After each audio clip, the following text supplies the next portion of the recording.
دوستو سائنس کے مطابق ہوموسیکشولیٹی انسان کے جینز میں موجود ہوتی ہے۔ پھر اگر کوئی شخص ایسا عمل کرتا ہے تو پھر اسلام اسے کیوں قصوروار ٹھہراتا ہے جبکہ یہ اس کی جینیٹکس میں ہے؟ دوستوں ڈاکٹر ذاکر نائک صاحب سے اس طرح کا سوال کرنے والا راہل نام کا ایک شخص تھا جس نے ایک اور بہت مشکل سوال کیا۔ اس نے سورہ بقرہ کی آیت نمبر 62 کا حوالہ دیا جس میں اللہ تعالیٰ فرماتا ہے کہ جو لوگ اللہ تعالیٰ پر ایمان رکھیں اور آخرت کے دن پر ایمان، وہ قیامت کے دن جنت میں جائیں گے۔ اس نے کہا اسی طرح سورہ آل عمران کی آیت میں اللہ تعالیٰ نے ارشاد فرمایا کہ اللہ کے نزدیک دین تو اسلام ہی ہے۔ میرا سوال یہ ہے کہ اسلام کا مطلب ہے اپنی مرضی کو اللہ تعالیٰ کی مرضی کے تابع کر لینا۔ کیا ایسا کرنے سے جنت میں جا سکتے ہیں، یا جو لوگ نیک کام کریں گے وہ جنت میں جائیں گے اگرچہ وہ آپ صلی اللہ علیہ وسلم پر ایمان نہ رکھتے ہوں؟ لیکن اس کے بعد قرآن میں ایک جگہ ذکر آیا ہے کہ جو شخص بھی قیامت کے دن اسلام کے بغیر آیا اس کا مذہب قبول ہی نہیں کیا جائے گا اور وہ لوزرز میں سے ہوگا۔ راہل نے ڈاکٹر ذاکر نائک صاحب سے کہا کہ کیا اس آخری آیت میں اسلام سے مراد صرف اللہ تعالیٰ پر ایمان رکھنا ہے جیسا کہ سورہ بقرہ اور سورہ آل عمران میں اللہ نے کہا، کیونکہ وہاں پر حضور صلی اللہ علیہ وسلم پر ایمان رکھنے کا ذکر نہیں آیا، یا پھر یہاں مراد اللہ تعالیٰ اور آپ صلی اللہ علیہ وآلہ وسلم دونوں پر ایمان رکھنا ہے؟ دوستو ڈاکٹر ذاکر نائک صاحب نے پہلے اس سوال کا جواب دیا، اس کے بعد انہوں نے ہوموسیکشولیٹی کے بارے میں کیا جواب دیا اور ڈاکٹر صاحب اور راہل کی کیا کنورسیشن ہوئی ہم آپ کو بتائیں گے۔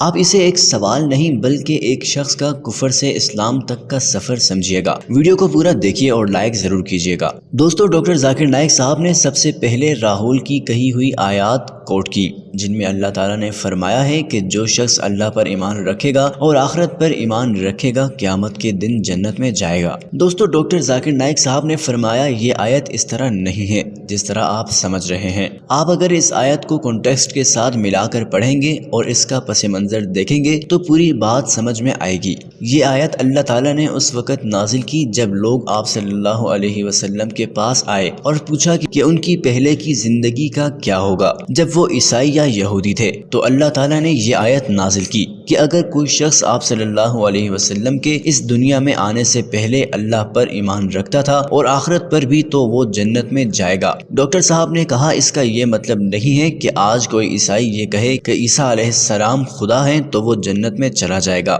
راہل نے کہا اور اگر وہ اللہ تعالیٰ پر ایمان رکھتا ہو، تب ڈاکٹر صاحب نے کہا اللہ تعالیٰ پر ایمان رکھنا ضروری ہے، لیکن اگر وہ عیسیٰ علیہ السلام کو بھی خدا مانتا ہے تو جنت میں نہیں جا سکتا۔ راہل نے کہا اور اگر کوئی عیسائی صرف اور صرف اللہ تعالیٰ پر ایمان رکھتا ہو تب؟ جواب میں ڈاکٹر ذاکر نائک صاحب نے کہا بالکل، اگر اللہ تعالیٰ پر کوئی شخص ایمان رکھتا ہوگا تو ضرور جنت میں جائے گا، لیکن اللہ پر ایمان رکھنے کا مطلب یہ ہے کہ اللہ کے احکامات کو بھی ماننا پڑے گا۔ ڈاکٹر صاحب نے کہا اب ایسا تو نہیں ہو سکتا کہ کوئی شخص برے کام بھی کرے اور ساتھ میں کہے کہ میں اللہ پر ایمان رکھتا ہوں۔ اگر اللہ پر ایمان رکھتا ہوگا تو قرآن کے تمام احکامات کو مانے گا، نہ کہ صرف ایک یا دو آیاتوں کو۔ دوستو راہل نے کہا میرا سوال یہ ہے کہ اگر کوئی شخص اللہ پر ایمان رکھتا ہے اور آخرت پر بھی لیکن وہ حضور صلی اللہ علیہ وسلم کے حوالے سے تھوڑا کنفیوز ہے تو کیا وہ جنت میں جائے گا؟ ڈاکٹر صاحب نے کہا نہیں، ایسا نہیں ہے۔ راہل نے جواب میں کہا میرے پاس ثبوت کے طور پر قرآن کی 2 آیتیں موجود ہیں جو میں نے پہلے سوال میں پوچھی تھی، جن میں اللہ تعالیٰ کہہ رہا ہے کہ جو اللہ پر اور آخرت پر ایمان رکھے گا وہ جنت میں ضرور جائے گا۔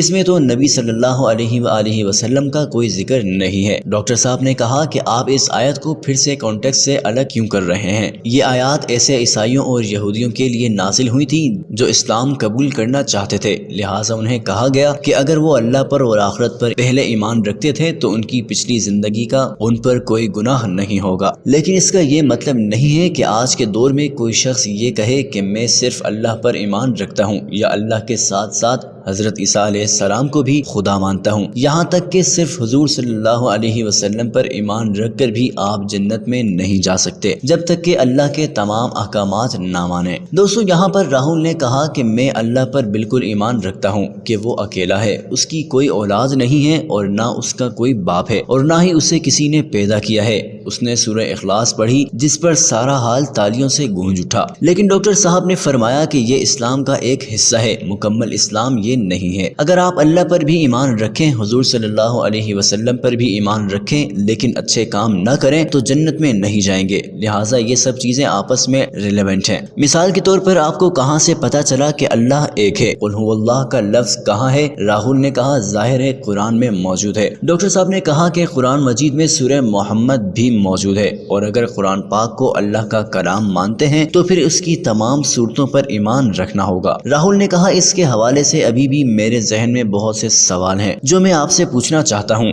بہرحال ایک سوال یہ ہے کہ جس طریقے سے مسلمان کلمہ پڑھتے ہیں، کیا پہلے عیسائیت یا یہودیت میں بھی کوئی کلمہ موجود تھا؟ تو ڈاکٹر صاحب نے کہا جی نہیں، کیونکہ ہمارے مسلمانوں کے کلمے میں سب سے پہلے آتا ہے کہ کوئی خدا نہیں ہے سوائے اللہ کے، اور محمد صلی اللہ علیہ وآلہ وسلم اللہ تعالیٰ کے رسول ہیں۔ لہٰذا ہم مسلمان اس کی نفی کر رہے ہیں کہ آپ صلی اللہ علیہ وسلم کی عبادت کی جائے، جبکہ عیسائیت یا یہودیت میں ایسا نہیں کیا جاتا۔ راہل نے کہا لیکن کیا حضرت عیسیٰ علیہ السلام کی سچی تعلیمات میں کوئی کلمہ موجود تھا؟ ڈاکٹر صاحب نے کہا اس زمانے کا کلمہ ظاہر ہے عربی زبان میں نہیں تھا، بلکہ وہ نبی جو زبان بولتے ہوں گے اسی میں لوگوں کو یہ ایمان رکھنا ہوگا کہ اللہ کے سوا کوئی معبود نہیں ہے۔ اور مثال کے طور پر حضرت عیسیٰ علیہ السلام یا موسیٰ علیہ السلام اللہ تعالیٰ کے رسول ہیں، لیکن وہ باقاعدہ عربی زبان کے کلمے نہیں تھے۔ دوستو اس کے بعد راہل نے آخری سوال کیا جو ہومو سیکشولیٹی سے متعلق تھا۔ اس نے کہا کہ انڈیا میں ایک جیسے جینڈر سے شادی کرنے کے متعلق قانون بن چکا ہے، اور لوجک یہ ہے کہ بعض لوگوں کے جینیٹکس میں ایسی چیز موجود ہوتی ہے، اگرچہ وہ مرد ہی ہوتے ہیں پر وہ عورتوں کی طرح رہنا چاہتے ہیں، یا ایسی عورتیں ہیں جو ہیں تو عورت لیکن مردوں والا رول پلے کرنا چاہتی ہیں۔ راہل نے کہا ہم جانتے ہیں کہ اسلام ہومو سیکشولیٹی کے مکمل خلاف ہے۔ اگر کسی شخص کی جینیٹکس میں ہی اللہ تعالیٰ نے ایک چیز رکھی ہے تو پھر اس پر اسے سزا کیوں دی جائے گی؟ ڈاکٹر صاحب نے فرمایا آپ کا سوال بالکل لاجیکل ہے۔ انڈیا میں اس کی اجازت تو مل گئی ہے پر ابھی تک یہ مکمل قانون نہیں بنا ہے۔ جس طرح امریکہ یا کینیڈا میں ہومو سیکشولیٹی کے حوالے سے باقاعدہ قانون موجود ہے، دوسری بات یہ ہے کہ کچھ ایسی ریسرچ اسٹڈیز واقعی میں ہیں جو اس بات کی طرف اشارہ کرتی ہیں کہ ہومو سیکشولیٹی بعض انسانوں کے جینیٹکس میں ہوتی ہے، یعنی ان کے اندر اپنے جینڈر کے لیے ارجز ہوتے ہیں۔ دوستو ڈاکٹر صاحب نے فرمایا پہلی بات تو یہ ہے کہ یہ ریسرچ آج سے کافی سال پہلے ہوئی تھی جو اس وقت صحیح سمجھی جاتی تھی، پر اب یہ معلوم ہوا کہ یہ بالکل غلط تھی۔ دوسری بات یہ ہے کہ یہ ریسرچ کرنے والا شخص خود بھی ہم جنس پرست تھا، اسی لیے اس نے یہ ریسرچ کنڈکٹ کی، لہٰذا اب تک کوئی سائنسی پروف نہیں ہے بلکہ صرف چند سائنسدانوں کا اپنا گمان ہے، اور یہ بات تو ہم جانتے ہیں کہ گمان اکثر ہی غلط ثابت ہوتے ہیں۔ در حقیقت قرآن کی سورہ اعراف آیت نمبر 81 میں اللہ تعالیٰ فرماتا ہے جہاں قوم لوط کا ذکر آتا ہے، مفہوم یہ ہے کہ کیا تم مردوں کے لیے جنسی ہوس رکھتے ہو بجائے عورتوں کے؟ یہاں پر ہومو سیکشولیٹی کی مکمل ممانعت کی گئی ہے۔ ڈاکٹر صاحب نے فرمایا صرف اسلام میں ہی نہیں بلکہ بائبل میں بھی آپ کو اس حوالے سے ذکر ملے گا، لہٰذا ہومو سیکشولیٹی اسلام اور عیسائیت دونوں میں ہی مکمل حرام ہے۔ جہاں تک سائنس کی بات ہے تو یہ صرف ابھی تک ایک ایگزمپشن ہے، بلکہ سائیکولوجی ہمیں یہ بتاتی ہے کہ آپ جب کوئی عمل زیادہ کرنا شروع کر دیں تو اس میں پلیجر ختم ہو جاتی ہے۔ اب اسلام نے تو زنا کو حرام کیا ہے لیکن لوگ کرتے ہیں، پھر آہستہ آہستہ مختلف نئے طریقے ٹرائی کرنا شروع کر دیتے ہیں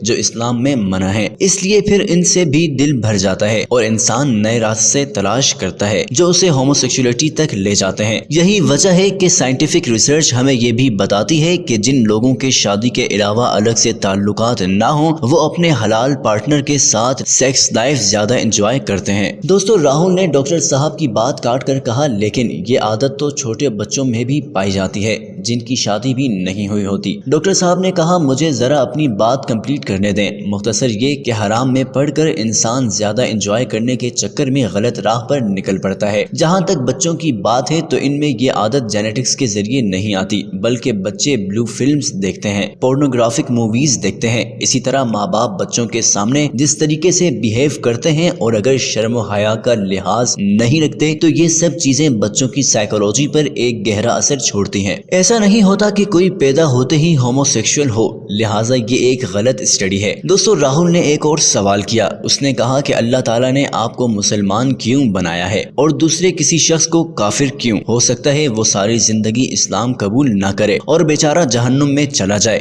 جبکہ آپ مسلمان ہونے کی وجہ سے بغیر محنت کے ہی جنت میں چلے جائیں گے۔ اب ہو سکتا ہے اگر راہل مسلمان فیملی میں پیدا ہوتے تو آج مسلمان ہوتے۔ ڈاکٹر صاحب نے فرمایا دراصل جنت میں جانے کا کرائٹیریا مسلمان فیملی میں پیدا ہونا نہیں ہے۔ حضور صلی اللہ علیہ وسلم کا ارشاد ہے کہ ہر شخص دین فطرت یعنی دین اسلام پر پیدا ہوتا ہے، بعد میں اسے معاشرہ یا اس کے ماں باپ اپنی مرضی کے مذہب پر لے جاتے ہیں، اس لیے ہر شخص کے اندر اسلام موجود ہوتا ہے جو اسے زندگی میں ضرور اپنی طرف بلاتا ہے۔ اب وہ اس کے اوپر ہے کہ وہ اس کی طرف دھیان دے۔ اس کے علاوہ اللہ تعالیٰ نے سورہ عصر میں جنت میں جانے کا معیار بتا دیا ہے، جو یہ ہے کہ کوئی شخص ایمان لائے اور نیک کام کرے اور حق کی تلقین کرے اور صبر کی تلقین کرے۔ اب جو شخص اس معیار پر پورا اترے گا وہی جنت میں جا سکے گا۔ دوستو، راہل کا اسلام کو پہچاننے کا سفر ابھی جاری ہے۔ ملتے ہیں ایک نئی ویڈیو میں۔ ویڈیو کو لائک کیجئے، شیئر کیجئے اور ہمارے چینل کو ضرور سبسکرائب کیجئے۔